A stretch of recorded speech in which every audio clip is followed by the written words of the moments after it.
एक शहर में एक परिश्रमी, ईमानदार और सदाचारी लड़का रहता था। माता-पिता, भाई-बहन, मित्र, रिश्तेदार सब उसे बहुत प्यार करते थे। सबकी सहायता को तत्पर रहने के कारण पड़ोसी से लेकर सहकर्मी तक उसका सम्मान करते थे। सब कुछ अच्छा था, किंतु जीवन में वह जिस सफलता की प्राप्ति का सपना देखा करता था, वह उसे कोसों दूर था। वह दिन-रात जी जान लगाकर मेहनत करता, किंतु असफलता ही उसके हाथ लगती थी। उसका पूरा जीवन ऐसे ही निकल गया और अंत में जीवन चक्र से निकलकर वह काल चक्र में समा गया। चूंकि उसने जीवन में सुकर्म किए थे, इसलिए उसे स्वर्ग की प्राप्ति हुई। देवदूत उसे लेकर स्वर्ग पहुंचे। स्वर्गलोक का अलौकिक सौंदर्य देखकर वह मंत्रमुग्ध हो गया और दूत से बोला, ये कौन सा स्थान है? ये स्वर्गलोक है। तुम्हारे अच्छे कर्म के कारण तुम्हें स्वर्ग में स्थान प्राप्त हुआ है। अब तुम यहीं रहोगे। देवदूत ने उत्तर दिया। यह सुनकर लड़का खुश हो गया। देवदूत ने उसे वह घर दिखाया जहाँ उसके रहने की व्यवस्था की गई थी। वह एक आलीशान घर था। आलीशान घर उसने अपने जीवन में कभी नहीं देखा था।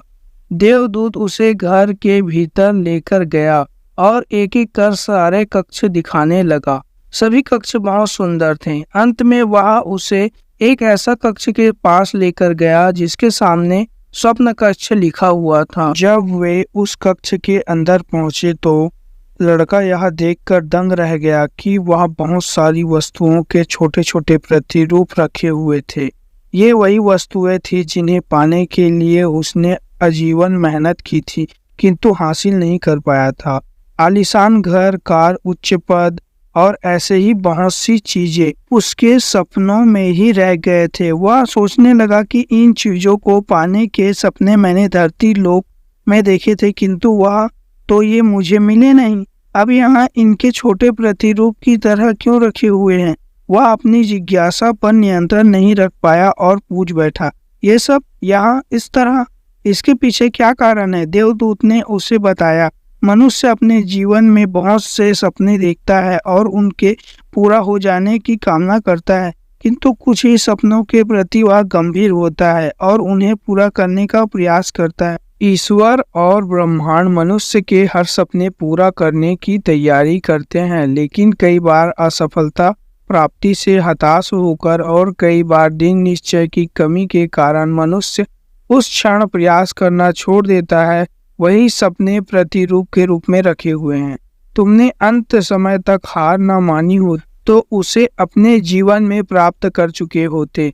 लड़के को अपने जीवन काल में की गई गलती समझ आ गई, किंतु मृत्यु पश्चात अब वह कुछ नहीं कर सकता था। कहानी से शिक्षा।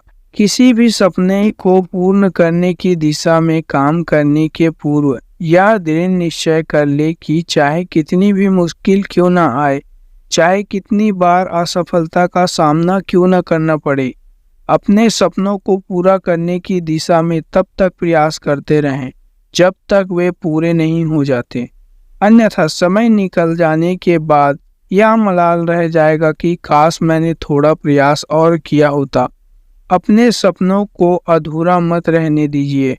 दृढ़ निश्चय और अथक प्रयास से उन्हें हकीकत में तब्दील करके ही दम लीजिए।